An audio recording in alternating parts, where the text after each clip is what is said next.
Если будешь гулять далеко от дома, тебя украдут цыгане. Слышали такое от родителей в детстве?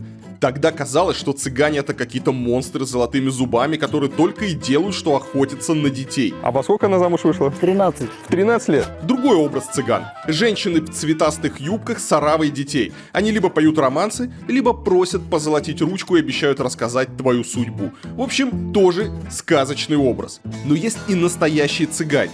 У них есть свои ремесла, свои города и даже своя власть. Цыганские бароны. 500 евриков, и я вам помогу полностью. В такой цыганский город я и съездил в Молдавии и поговорил там с местным бароном. Мы штрафуем. Мы хотим, чтобы он вытурился отсюда на 30 лет, на всю жизнь.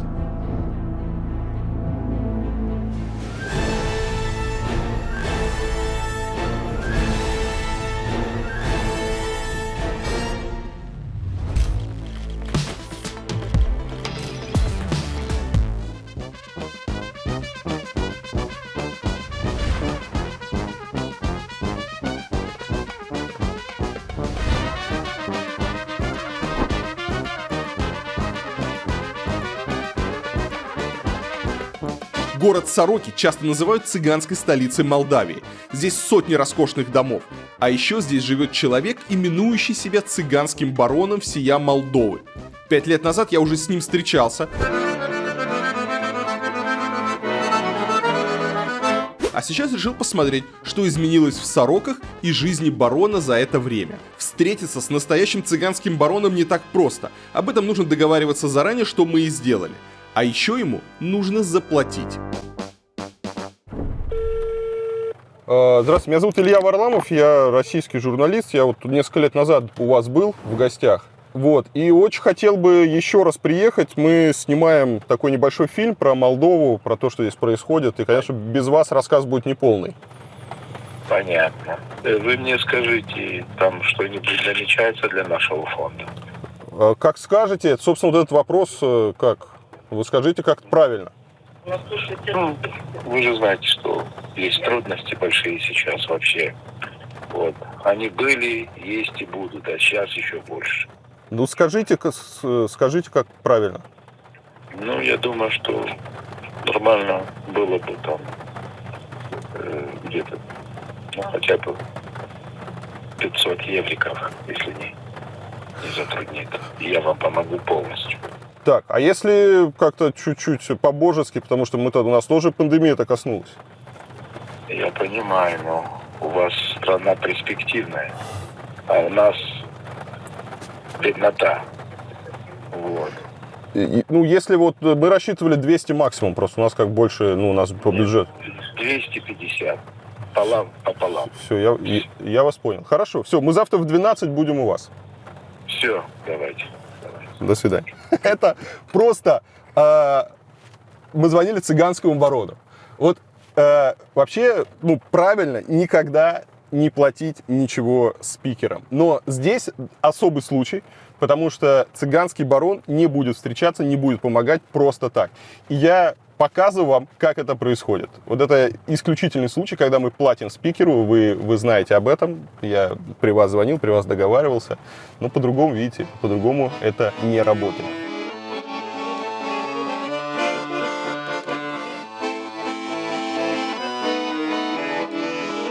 Артур Черарь, сын знаменитого цыганского барона Мирча Чераря, который вместе со своим братом Валентином еще в советские времена сделал состояние на пошиве нижнего белья. Так Мирча и Валентин Черари стали одними из первых миллионеров в Советском Союзе. По слухам, у Мирчи даже был личный самолет, а у его овчарки были золотые зубы. Но слухов вокруг него ходило так много, что нельзя утверждать наверняка.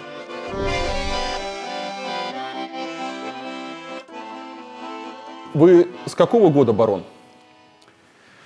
Я сразу же после смерти моего отца, это 98-й год. С 98-го года. Да, с 98-го года. А как проходили вот, ну, что такое барон, как проходили вот эти выборы? Сделали сходку, съехались со всех городов Республики Молдова, и не только Республики Молдовы. Мой папа Мирча Черари же был признанный барон всего Советского Союза. Угу. Вот, это считайте, что был Королем. Сколько цыган в Советском Союзе было? Ой. Честно говоря, очень много. При Советском Союзе было миллионов 6-7. Мгм. А сейчас, если вот брать А сейчас постсоветское пространство? постсоветское пространство, я думаю, чуть-чуть меньше. Миллионов 4. Самое большее количество, оно сейчас в Румынии, в Болгарии. Но в Румынии вас не признают, то есть у них свой барон. Мы в тесном контакте с ними, с Чуабе, с Флорином. И где-то 5-6 кланов. У них даже партия есть. Две партии есть. Настоящий расцвет в Сороках случился в 80-е годы. Когда в Советском Союзе разрешили кооперацию, цыгане быстро наладили свой бизнес и разбогатели. Район Цыганской горки стали застраивать роскошными дворцами. Но кризис 1998-го положил конец цыганскому богатству, а большинство дворцов так и остались недостроенными. Самый расцвет был, это где-то 82-й, 83-й, потом начался еще больше рассвета, и где-то с 87-го, 8-го, 89-го, вот, был расцвет. Работали, люди работали, шили, производили, зарабатывали, получали большие зарплаты. Ну, а сейчас... Это все заброшенные дома, получается, да? То есть Да. Вот... Не, а здесь же вот все заросло, и вход, Все и заросло, да, потому что они в разъездах. И вот это, да? То есть, ну, здесь Да, сколько? Здесь уже это вот видно, что тоже, есть годами... Этот дом вот в 89-м году был построен, Да, там, да? да, Вот они выложили. Да. 89-й год. И уже выросли у них деревья, все. Да, что делать? Сидеть дома, с неба не падает, государство ничем не помогает, пенсии мизерные, вообще издевательство. Сколько подданных вот в Сороках у вас? Ну, у нас где-то около 10-15 тысяч. Их невозможно сосчитать. Они все в разъездах. Уезжает 2, возвращается 5. Вот. Или еще больше. Чем в основном здесь занимаются люди? Ну, в принципе, чем занимаются? Занимаются мелкой торговлей. Вот, выезжает на Одессу, закупает на 9-м километре товар, там всякая всячина, вот, утварь, еще что-то. И вот завозят сюда, проходят таможню, вот, платят там, что там чего, и проходит. А на заработки куда в основном едут? В Европу или в Россию? Казахстан, Узбекистан, Таджикистан, Россия, Чечня, Кавказ весь. И чем там занимаются цыгане? Купи-продай. Купи-продай. Покупают занавески, покупают портьеры, шьют уже готовые наборы. Кастрюли, наборы кастрюль. Всякая всячина. Вот. Ну, жить-то надо, дети растут. Но для меня самая большая обида, это что они, как говорится, отрывают детей от школы. Вот. Ладно, мы-то еще прожили, а наши дети без учебы, без грамоты, это очень плохо. Почему Сорока? Сорока – это не, как говорится, не понятие, а русское слово. Сорока означает на молдавском, то есть не сорока, а сарекуца, то есть бедненькая. Здесь было бедно, вот. Бедный город. Эта гора начала застраиваться уже с 1972 года. А потом уже расширились, побольше начали строить, делать. В таком периоде времени и началось обновление Сорока. Здравствуйте, господа. Бог помощи вам. Благополучия, радости. Все с теми женами живете? Ну, слава Богу, молодцы. Держитесь за них ибо счастье нагрянет. Будет время, поменяем. Знаете, как барон говорит? В жизни, в дороге, в постели и в кармане всяко бывает. Особенно в наших умах и в наших сердцах. Это Построен- колодец, который построил мой отец, Мирча Чирари, признанный барон Союза. И отец этого молодого человека, дядя Фока. Глубина колодца в скале 32 метра.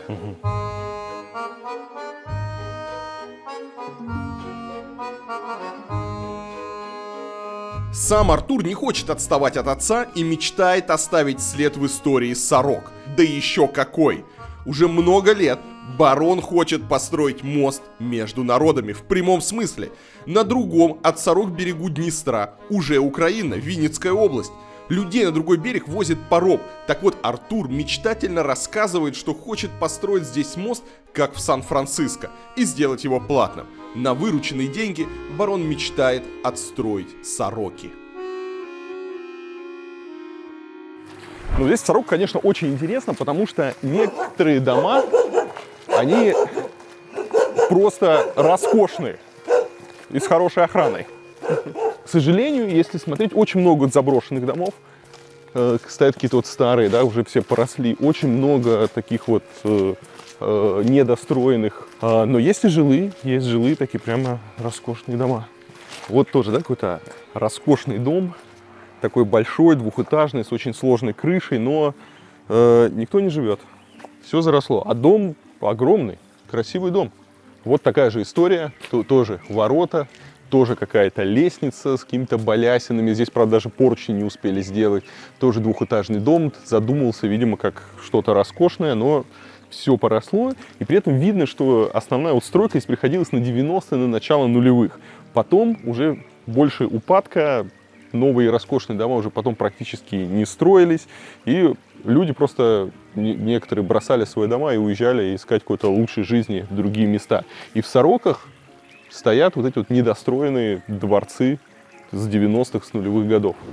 Ну вот такой тоже очень сложный дом. Здесь кирпичные такие арки, балконы, какие-то карнизы наверху, в крыше, такие мансарда, окна, башенки, какие-то купола. И это один из немногих богатых домов, где живут, который полностью готов и где живут люди. Расскажите, как поменялась жизнь молдавских цыган с распадом Советского Союза?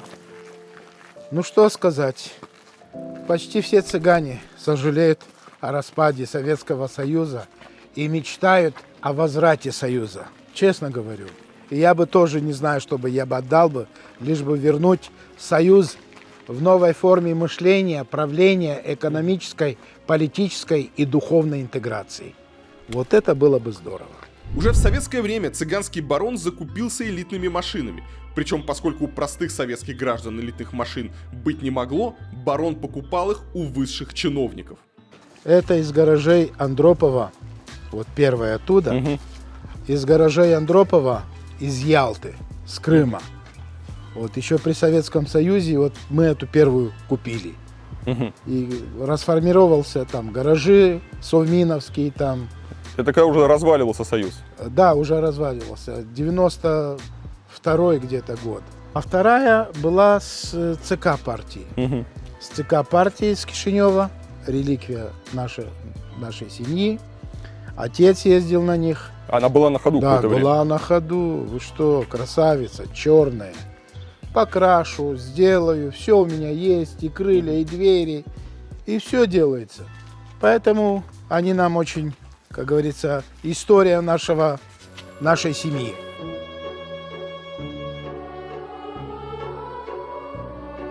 Ну вот один из самых, наверное, знаменитых здесь домов с золотым куполом.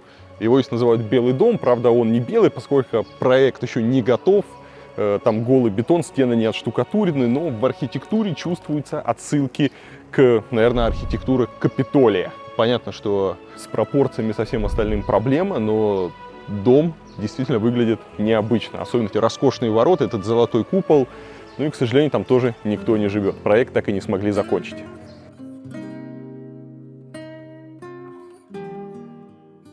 Ну вот если до этого мы видели такое подобие Капитолия, то здесь прямо видно, что человек вместо архитектурного проекта взял купюру в $50, перевернул ее и воспроизвел купол 1 к 1. То есть прямо, можно сказать, точная копия купола. Внизу уже творчество, местное творчество, но купол прямо такой, какой должен быть. Одно жалко, дом так и не успели достроить, и теперь он стоит заброшенный.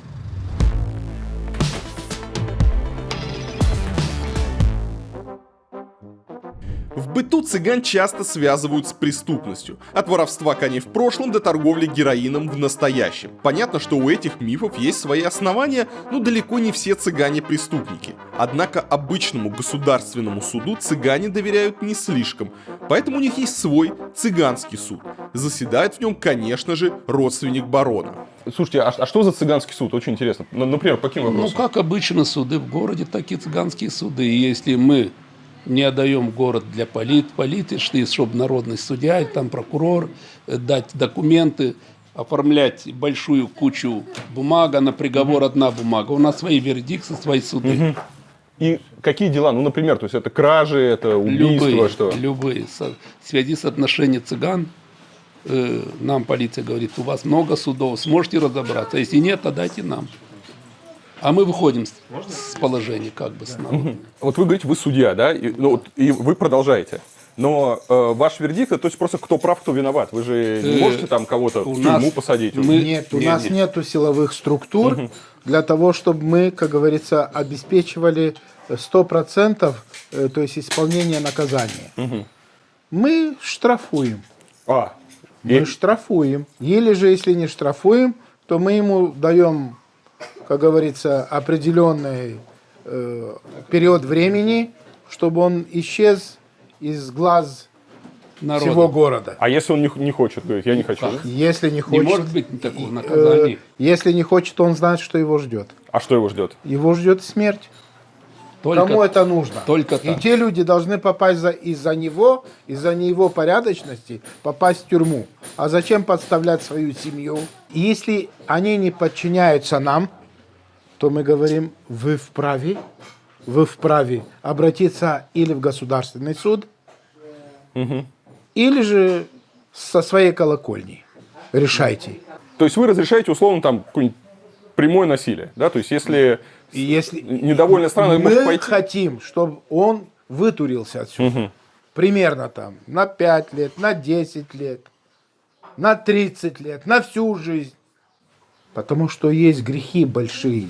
Это за какое преступление вот, вы Там изгоняете? за смерть, Убийство какая? За убийство, да? за убийство. Остальные- Большинство за убийство. Зачем ты его убил? Какая надобность нужна была тебе, чтобы вытащить нож, доказать, что ты можешь резать? Так тебе что же должны порезать? А когда последний раз было такое вот? Значит, последний раз было это в 92-м году. Ну, это давно. Вот эта проблема была в Рыжканах. Зять пришел на 8 марта забрать свою дочку, маленькую. Подарок принес. Он поругался с женой, побил ее. Ну, а та не отдала дочку. Ну, и тогда он еще раз побил ее. Потом заступилась теща. И тещу он побил. Ну, а потом старый пожилой человек, то есть его тесть, тоже заступился и того побил. И ее два родных брата, здоровых мужика, разве могут смотреть на все происходящее? Он поддатый, выпивший. И взяли и побили его. Ну, отдубасили так. Он на нервной почве решился, пошел домой, пожаловался своим родителям, своим братьям. И взяли ружья, двухстволки, и пошли туда. Его отец, старый пожилой человек, уже, слава богу, мудрость должна была быть в нем. Он лично сам поставил им ружье, говорит, идите, стреляйте их. Ты что? За что? Они взяли и пошли на дом и начали стрелять по окнам. Да, это не извини, это ружье. Ну и после этого те увидели, разнервничали тоже, как говорится, взяли оружие, как дали, наповал его, ихнего зятя. И все. Пришла милиция, поднялась шум, гам. И вот сколько групп было с Кишинева, с Бельц, цыгане, чтобы это самое. Они начали уже на этот дом. Разровняли с землей, сожгли все их имущество. Фактически не они же виноваты. И они взяли со своим родом, со своей семьей 33 человека. И скитались по белому свету. И плюс у них еще дочка умерла, и они где-то похоронили возле в Красноярске возле железнодорожного вокзала где-то. Фактически они не были виноваты. Да. Не он начал. И в конце я сказал, вы знаете что, просто осмелился и сказал правду. Я говорю, старик, ты не обижайся, но виновен во всем этом ты. Почему ты не дал пощечине твоему сыну угомонить его, утихомирить и сказать, это твоя теща. Ты нарушил, уже по беспределу пошел. Ладно, побил жену, до утра помиришься с ней. Побил тещу, некрасиво. Но когда ты начал бить и тестя, это тоже нехорошо. Это вообще уже никуда. И его два сына смотрят, как ты бьешь ихнего отца. Они что, истуканы? Они кто? Пеньки, что ли? Нет. И ты тут самый крутой? Нет.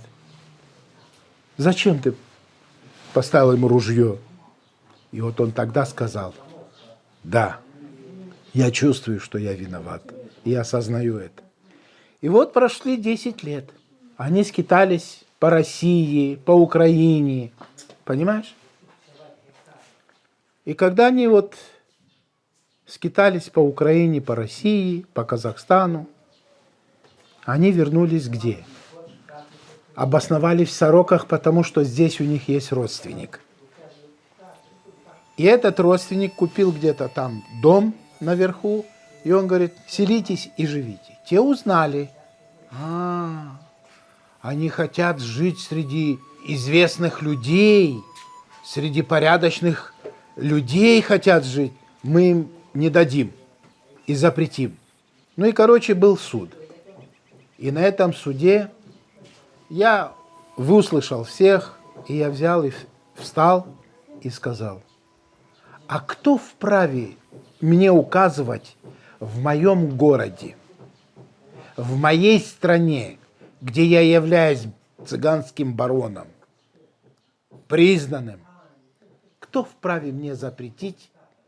Или кто вправе, чтобы он пришел в мой город и, как говорится, предлагал свой устав и свои законы в городе? Я, говорю, предупредил их.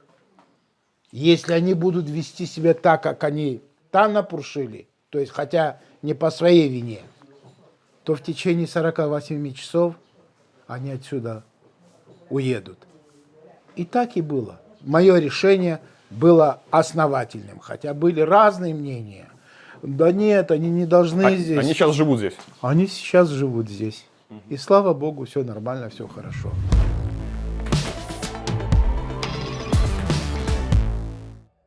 По мнению Артура Чераря, имиджем преступников и наркоторговцев цыгане обязаны отдельным негодяям, которые позорят весь народ. В России часто цыгане занимаются торговлей наркотиками. Вот. Это прям, все знают, ты приезжаешь, тебе говорят, цыгане, вот если нужно кому-то наркотики, да, то это вот к ним. К глубокому сожалению, я хочу сказать, что не со своей колокольни они продают. Занимаются торговлей наркотиков. Без крыши они и шагу не двинут. А крыша вы знаете какая. И потом часто бывает, что их дети из их семей попадают в эту кабалу и потом умирают. У нас тоже вот начало где-то 82-й, 81 год тоже началось здесь. И мы заходили в дома, мы говорили полиции: вы не вмешивайтесь. Мы заходили в этот дом, где там изготавливали, варили, хороших звездюлей получали. И говорили: или ты прекращаешь, или ты уходишь отсюда из города. Мы твой дом сравним с землей.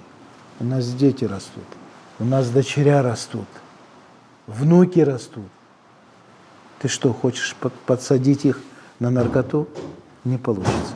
А вот раньше часто было, то есть, ну, цыгане чем там, помимо всего прочего, да, занимались, вот эти вот гадания были, еще что-то, ну, подходили на улицах. Для наших молдавских цыган Это кто занимается этим? это занимаются российские.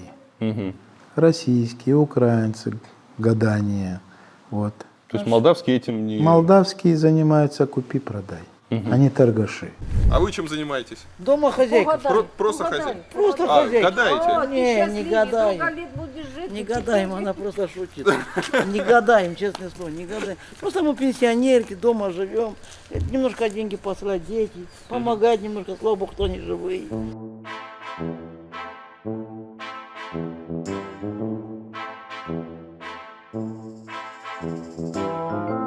Можно, да, посмотреть у вас тут? Ничего себе, у вас тут прямо разврат. Тут прямо это 18+. Тут, смотрите, прямо... ничего себе, тут прямо смесь. Собор. Да, забор. У нас вот старая крепость. Мгм. А, это Сорокинская крепость. Да, Саропольская крепость. Это сторожевой от церкви. Живет батюшка наша. Так, а здесь прямо за родину, за Сталина. Тут за Родину, за Сталина. Вперед, мать родная. Очень красивый. Смотри, какой фонтан делает. Фонтан. Такой фонтан еще в Сороке нету. Вот. Смотри, какой А красавец. можно подойти, да? Это Да, открывается? да, с удовольствием. Калитка. Пожалуйста, проходите. Фонтан Фонтанчик. с лягушками. Да у вас волосы похожи на льва. Так и задумывалась. А чем занимаетесь вообще? Ну, хозяин, да. Он бывший спекулянт. Бывший спекулянт. Да. Купи-продай. Ну, здесь в основном все, да, купи-продай. Да, ну сейчас все. Что лежит, можно взять. А что там купить, можно купить. Ну, а как вообще жить-то? Легче становится? Или тяжелее? Все хуже и хуже. Всё хуже. Пенсии не дают. Зарплата людям не дают. Елки зеленые. Ну что на там 1200 лет там проживешь или что? А почему столько домов заброшенных здесь?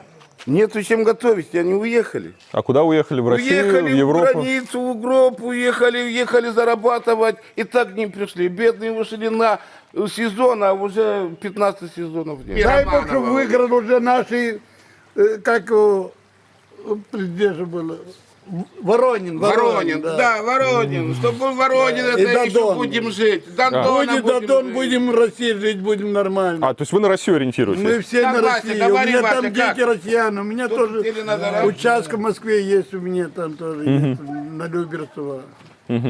Ну, то есть народ, если уезжает, в основном едет в Россию отсюда. Короче, половина нашей Молдавии все в Россию, в Москву живут. И что дальше делать? А что дальше делать? Будем на лаптях жить. Ну, видите, какие дороги? Ну, смотри, есть Давай у кого, как Додон наш, у вас чтоб был в Москве Додон, такие будет дороги есть, хлеб на находятся? столе, будет все, Додон, это наш человек неповторимый. За Додоном. Додон, наш Додон. То есть из-за Путина? Да.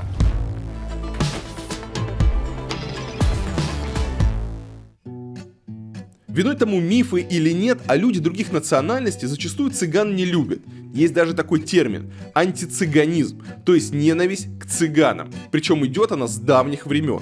Первые антицыганские законы в Европе появились еще в 15 веке. Например, в дунайских княжествах цыган разрешали делать рабами.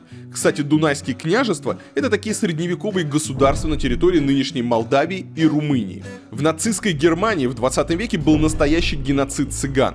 Считается, что с 1935 по 1945 годы нацисты убили до 1,5 миллиона цыган, а в печально известном лагере Освенцим был особый цыганский отсек. Скажете, это дела прошлого, но сейчас ситуация не лучше. По данным Amnesty International, каждый год в Европе дискриминации подвергаются до 10 миллионов цыган. Наверняка вы и сами знаете, как к цыганам относятся в России. Их чураются, считают попрошайками и ворами. Более того, даже само слово «цыгане» уже дискриминационное. А как вы сейчас ощущаете дискриминацию вот сегодня? Ну, как бы вам сказать? Честно говоря, видим и чувствуем, что вот, смотрите, вот то, третье, десятое, еще что-то. В автобусе грубо, в маршрутках грубо, общение на базаре. То есть это прямо здесь, в Сороках? Прямо и в Сороках тоже. Слово «цыган», оно является оскорбительным? Правильно «рома» говорите? Значит, фактически правильно ромы от древнего слова арамейцы. Арамейцы. Мы же арамейцы. Вот.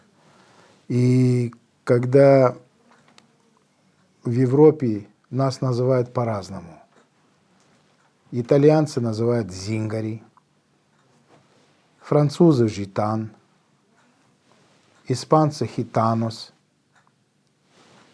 Лишь только англичане нас называют джипси, то есть египтяне. Как таково приехал какой-то историк и посмотрел, что есть такая нация, которая живет в Египте. И приехал домой к себе в Англию и записал египтяне, джипси. Но лишь только правильно нас называют на сегодняшний день греки, оромеи. Оромеи. Но, к глубокому сожалению, они нас назвали и плохим словом. Атигану, то есть неприкасаемый. Или грязный, или больной. Вот в этом. И вот оно Атигану, потом Тигану. И еще там 1000 лет прошло. Уже мы стали цыгану. Вот откуда вот это слово. Я хочу вас спросить, как правильно, еврей или жид? Как правильно, русский или кацап? Как правильно, украинец или хохол? Вот примерно Вот. такое. То есть цыган это скорее как... Дискриминационный. Звучит как оскорбление. Да, То есть правильно оскорбление, «рома» да. говорить? Ром. Ром. При этом вы сами, когда вот сейчас говорили, вы говорите, что вы говорили, что вы цыганский барон, Да. И сами это слово употребляли. Я употребляю и не обижаюсь, но правильно нас надо называть ромы. Ром. И мы положительно показали себя. Народный артист, заслуженный артист, Бот Гросс, этот скрипач. Он же ром. Депутат сейчас в парламенте, этот Мариан Раду, тоже ром. Хорошо. Вот когда встречается цыган с цыганом, да, то есть ром с ромом, то он видит, смотрит так. Ром, тавес бахтало. Вот и все. Будь счастлив. Здрасте. А у вас праздник, да? Да, просто так. А знаешь, какой Не-не, праздник? спасибо. Утром, когда просыпаемся, жена улыбается, это для нас праздник. О, поздравляю. Поздравляю. Не, спасибо. Да не, этот карантин, честно говоря, ошатнуло нашу... Разве вы не знаете? Времена Ельцина были свобода. Времена Путина тяжелые. То есть Ельцину было лучше? Коррупция, коррупция чего был лучше? Вам лучше было? Государственник хуже не было, как государственника. Так, а А Путин? как бизнеса, да. Ну, вам лучше когда жилось? Сейчас или при Ельцине? Мне лучше жилось при Ельцине. Я согласен. Мне было жалко за свое государство. Но жилось лучше? Но жилось мне лучше. То есть сейчас вернули бы Ельцина? Нет, свобода. Торговля, Свобода, вот это, а. да. Ну, Вот нет, торговля. Путин хороший. Насчет бизнеса. Нелегальную торговлю. Вот Путин очень хороший. Путин очень хороший. Но он знает, что он не... Ладно, Малый бизнес, понимаешь, он не финансирует. Малый бизнес. Он финансирует только своих. Как А государственник как лучше, государство, Путина нет. он должен, ну, как государство Путин очень хороший, но он должен именно для малого бизнеса дать поддержку.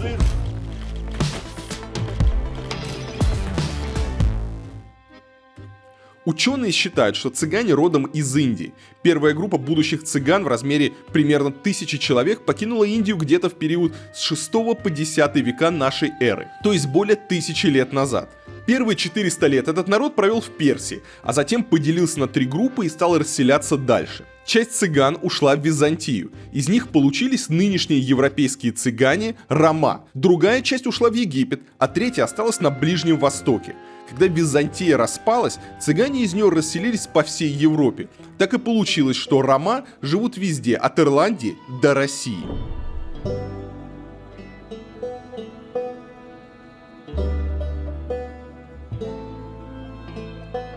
Цыганская культура очень разнообразна. Однако о традициях этого народа хватает стереотипов, которые приписывают всем цыганам сразу. Например, что все цыгане обязаны красть лошадей. Якобы это такой обряд. Также есть миф, что все цыгане владеют гипнозом. Или, например, о том, что цыган должен украсть или купить невесту, если хочет жениться. Горка наша сейчас, наверное, осталось 7-8. Вот. А раньше было до 15. Многие уезжали, раньше делали свадьбу, неделю гуляли. Встречали невесту, вот. Потом провожали невесту вместе с женихом. Вот. Потом проводы, уже где-то 3-4 день, уже проводы посаженного отца. Вот. Провожали его домой. Вот. Там опять гуляли день-два, музыка играла. Ну, у меня, когда была свадьба, то за 1 неделю у меня была и сватание, и плюс еще и свадьба.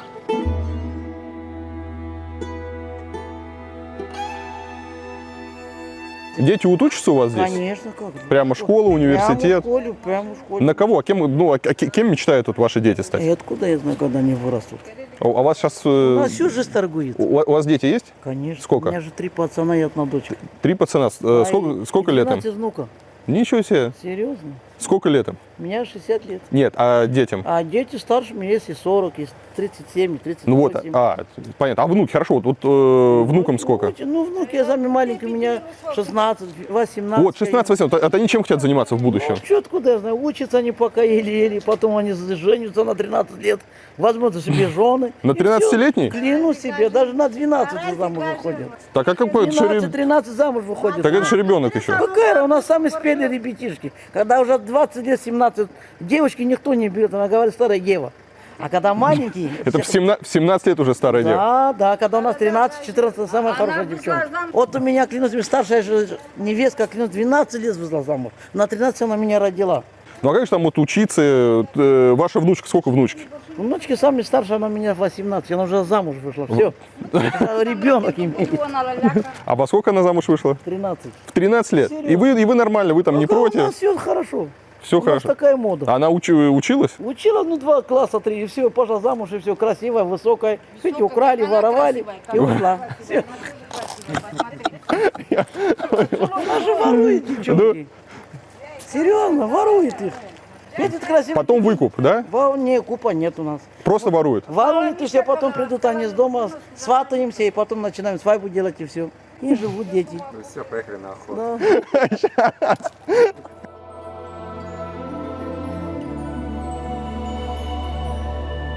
Спонтом воруют. На самом деле они договариваются между собой и скажи, что ты меня украл. А на самом деле они сами договариваются, потому что или мать не отдает, не согласны. Родители, например, девочки не отдают, а она его любит, влюбилась в него. Вот. И говорит, сделай так спонтом, что ты меня украл. И вот уже начинается сначала скандалы, разборки, ну а потом в конце концов по логике, зачем я ее буду делать с 2 мужьями? Чтобы второй, как говорится, колол ей глаза всю жизнь, что вот у тебя был тот, да тот, уже терпят. И...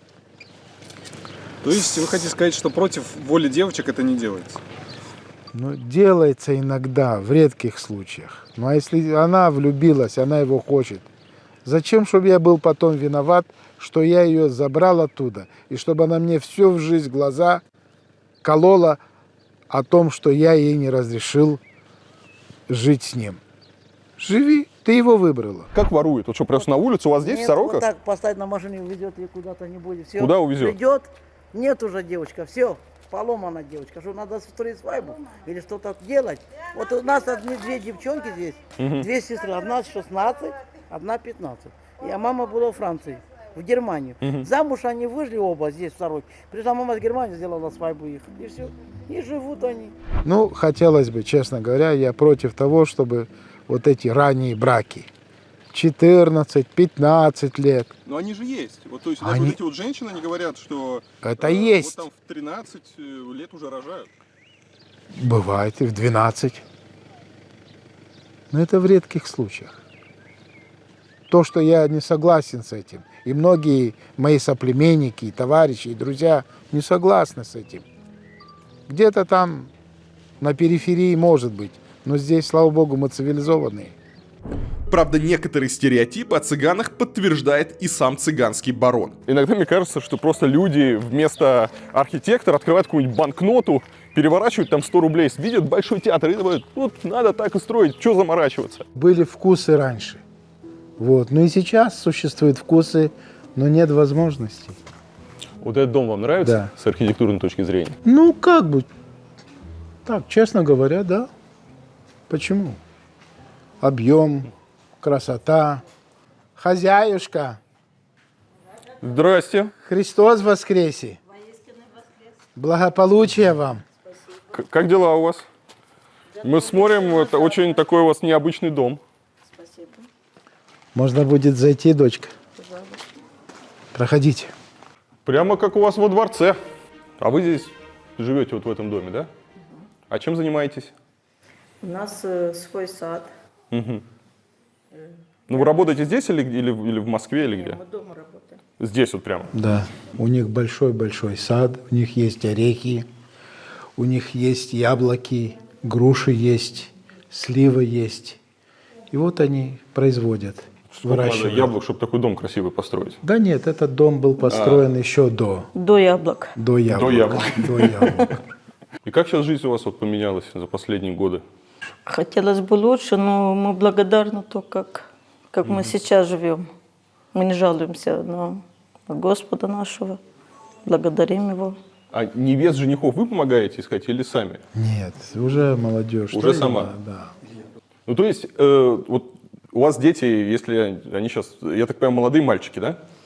18 лет. 18 лет. Вот он уже, наверное, с какими-то уже там невесту приводит домой кого-то. Вы как-то принимаете участие или все на его усмотрение? Это уже на его усмотрение будет, но пока учится, То у есть вы не него еще вмешиваетесь? нет. Мы вмешиваемся тогда, когда семья-то есть порядочные, есть непорядочные.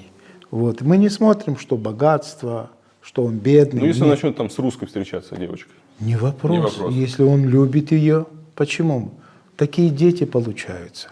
Смесь вперемешку. Это То есть супер. никаких ни запретов, ни проблем, ничего. Это уже старые Старый закон. законы. Нет уже. Старый закон. Ну, жена должна быть, как говорится, немножко, чтобы варюшку там закрыла, не говорила много, а у вас хотят равноправия наравне с мужчиной. То Нет. есть у вас никакого равноправия нет. Нет. У нас жена должна быть чуть-чуть.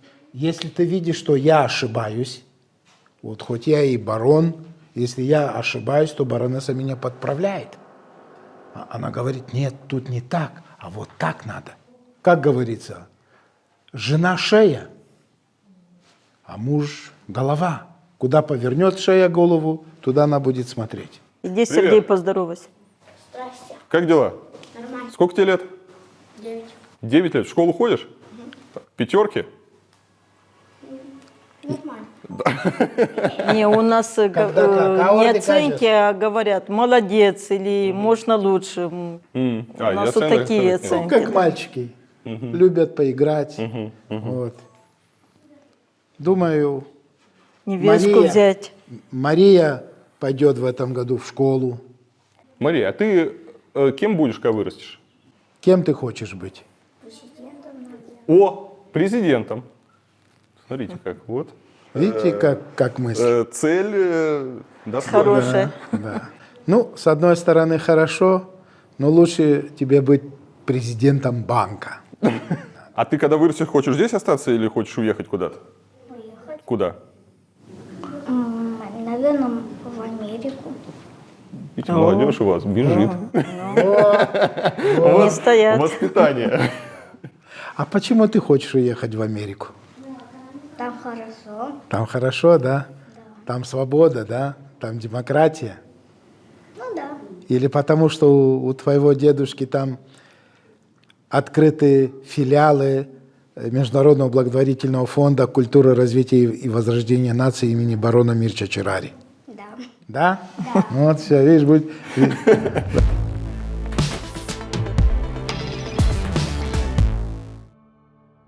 В 21 веке цыгане остаются консервативным народом и не поощряют разводы, так же как и женскую эмансипацию и другие современные свободы.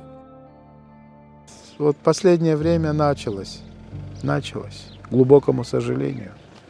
Но мы, как говорится, вот хоть мы и судьи, мы всегда приходим, говорим. Поводом для развода является измена, в первую очередь. Если девочка изменила своего мужа.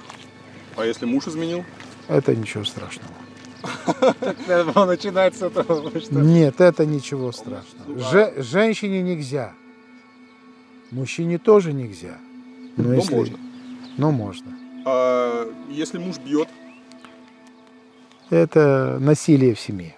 Это не считается основанием для развода достаточно? Честно говоря, это еще нету такого большого основания. Значит, она приоткрыла рот больше. Она что-то себе позволила высказать ему, что аж так его запекло душу. Влезла туда, куда не надо. В запретную зону. Вот. И поэтому она получила. Зазря никто тебе не будет бить. Так, а если она мужа бьет?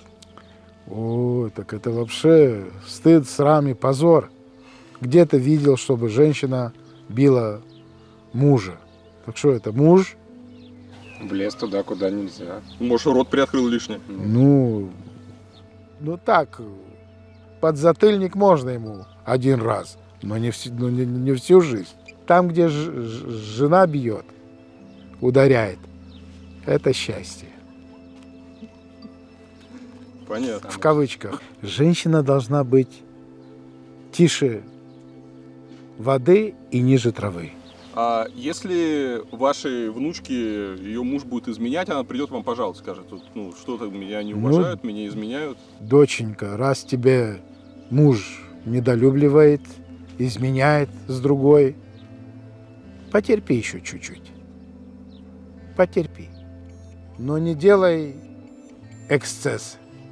Такова воля и судьба женщины. Терпеть. Если она придет ко мне и скажет вот так и так, я обязательно спрошу ее. И если она не права, я ее прогоню к ее мужу. Зачем ты пришла ко мне? Он прав. Иди домой. И все. И больше таких, чтобы я не видел. Бьет тебя, не бьет. Там твоя судьба, там твоя. Ты его выбрала? Вот с ними живи. Сурово у вас.